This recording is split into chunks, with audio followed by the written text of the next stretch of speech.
Negli ultimi anni nelle aziende è successo qualcosa di molto interessante. Tantissime persone che non sono sviluppatori hanno iniziato a creare del software. Con strumenti come Microsoft Power Apps, Power Automate, Power BI, la suite il Power Virtual Agents, tutto è molto più semplice ed è tutto contenuto dentro la Microsoft Power Platform.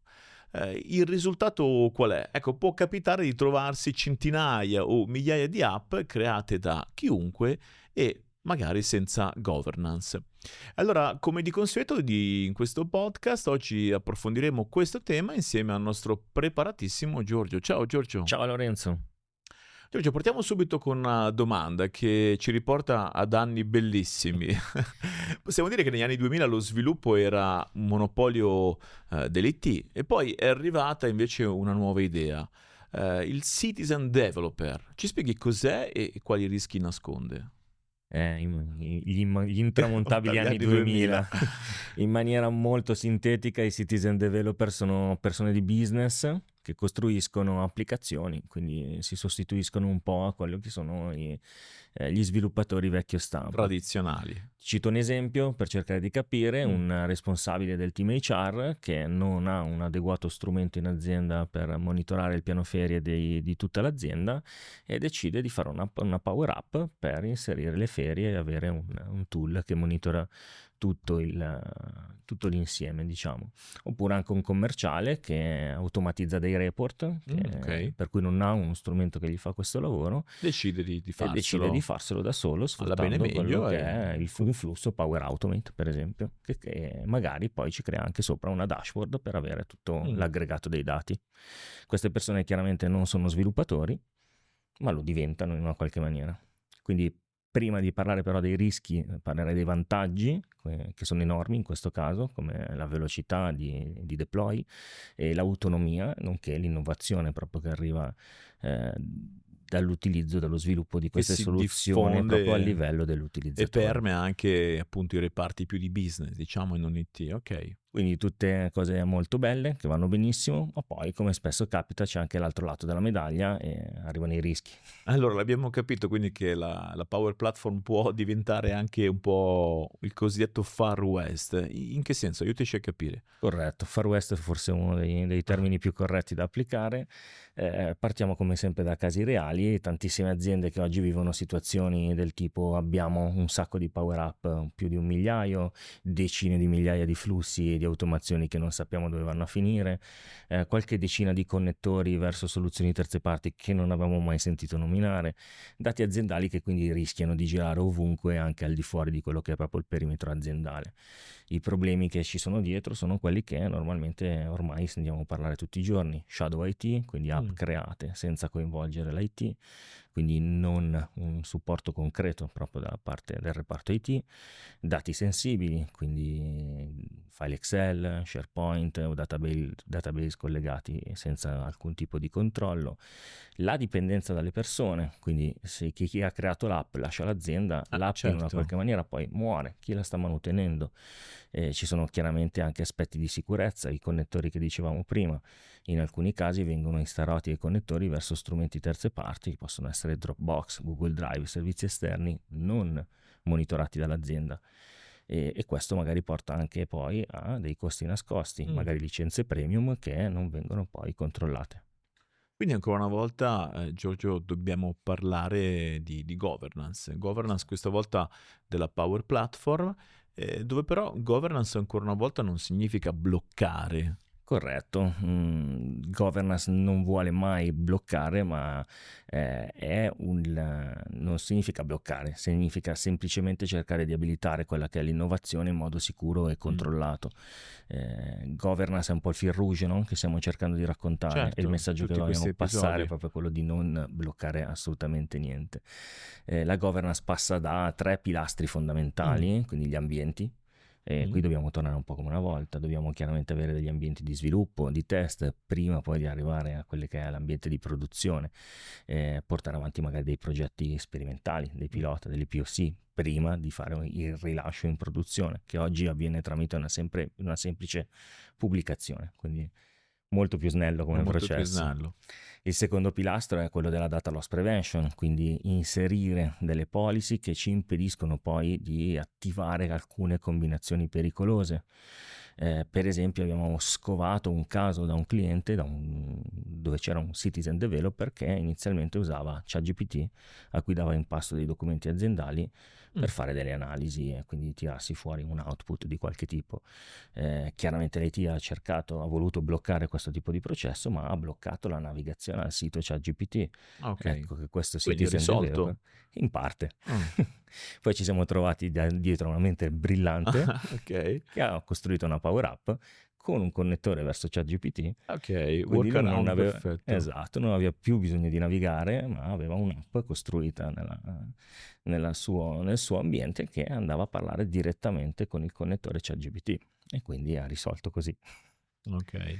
Poi c'è il terzo pilastro che c'è quello del monitoraggio, quindi capire chi sta creando delle app, sapere chi sono i nostri citizen developer, che non entrano in azienda e ci dicono ehi sono un citizen developer, ma lo scopriamo man mano. Quali sono le app più diffuse e più utilizzate, quindi in una qualche maniera che diventano proprio delle app critiche senza che ce lo vengano a raccontare. Poi ci sono anche quelle che non vengono usate, quindi abbandonate, che consumano risorse e in questo caso magari le vogliamo eliminare, mettere da parte e non utilizzare più. Ok, allora io sono un'azienda che ha capito l'importanza della governance di questi aspetti e voglio implementare i pilastri che hai citato e come faccio all'atto pratico? Come riesco a mantenere questo setting? Fortunatamente Microsoft ci mette a disposizione qualche strumento, il primo è la console di amministrazione della Power Platform, ma sappiamo che questo strumento da solo può non bastare. Entra in scena quindi un nuovo strumento che si chiama Koe Starter Kit, sempre messo a disposizione da Microsoft, che è una suite di strumenti per avere un controllo maggiore e più profondo di quello che abbiamo all'interno della nostra Power Platform. Koe significa Center of Excellence. Quindi stiamo parlando di un prodotto che non è commerciale, ma stiamo parlando di un framework di governance ancora. È composto da insiemi di dashboard, di automazioni e modelli organizzativi che ci aiutano proprio a gestire quello che è il contenuto della nostra Power Platform. Ok, concretamente come funziona? Beh, il Core Starter Kit innanzitutto ci permette di mappare quello che succede nella nostra platform, vedere quali sono le app presenti, quali sono i flussi, quali sono i creators e analizzarne l'utilizzo. Per esempio ci permette di capire quali sono le app inutilizzate, quindi che sprecano risorse, magari le vogliamo eliminare. Beh, certo, non le usa nessuno, Ma ci permette anche di capire quali sono le app più utilizzate e quindi di capire quali sono proprio quelle app che si guadagnano la fama di app critiche. Ok. Ci permette di gestire i creator, quindi identificando innanzitutto chi sono questi creator, chi sono i makers, o meglio, come li abbiamo chiamati anche prima, i citizen developer, che spesso sono persone di business che poi diventano innovatori interni. Inoltre ci permette anche di avviare la cosiddetta governance, come ci piace dire, in maniera anche magari automatica. Significa magari attivare degli alert, per esempio quando qualcuno crea una nuova applicazione, il sistema ci fa partire una notifica verso l'IT, registriamo l'app e contestualmente la classifichiamo. Magari la sottoponiamo anche a un processo approvativo. Certo, l'hai fatta, però prima di poterla mandare in produzione ti Esattamente. devo dare un ok. Vediamo che sia un po' tutto a posto e rispetti quelle che sono le policy interne. Facciamo come al solito un breve esempio reale per comprendere le potenzialità. In un'azienda un utente business aveva creato un flusso per notifiche importanti verso i clienti, questo flusso funzionava perfettamente, finché l'utente ha cambiato azienda e il flusso si è bloccato. Chiaro. L'IT si è quindi ritrovato davanti a dei ticket relativi ad un flusso che però nessuno conosceva. Quindi è iniziata un po' la caccia alle streghe. Ma chi l'ha fatto? Chi ha detto? Ma che cosa fa? Ma chi lo utilizza? Ecco, il COE e anche un livello di governance introdotti ci hanno permesso di fare una classificazione dei flussi critici e nel caso specifico possiamo anche individuare le app orfane, quindi assegnare un nuovo owner a questa app o a questo flusso, quindi un owner di backup. La morale della favola è che quando un flow diventa un core business poi non può rimanere a un livello hobbistico, ecco. Chiaro. L'idea interessante dietro al COE è che l'approccio comunque ai temi non sono più di tema tecnologico o comunque non sono più di solo tema tecnologico, ma c'è anche un aspetto culturale. Il COE introduce quindi questa nuova figura organizzativa che sono quelle community dei maker e si tratta di avere poi una relazione anche con l'IT, quindi non abbiamo più l'IT contro il business, ma l'IT che deve diventare un acceleratore del business. Vabbè, chiaramente. Ma se dovessimo provare a fare un po' un riassunto di quelli che sono i diversi stili di governance che in questi episodi comunque continuano a tornare e continuiamo a ripetere, come potremmo andare a classificarli?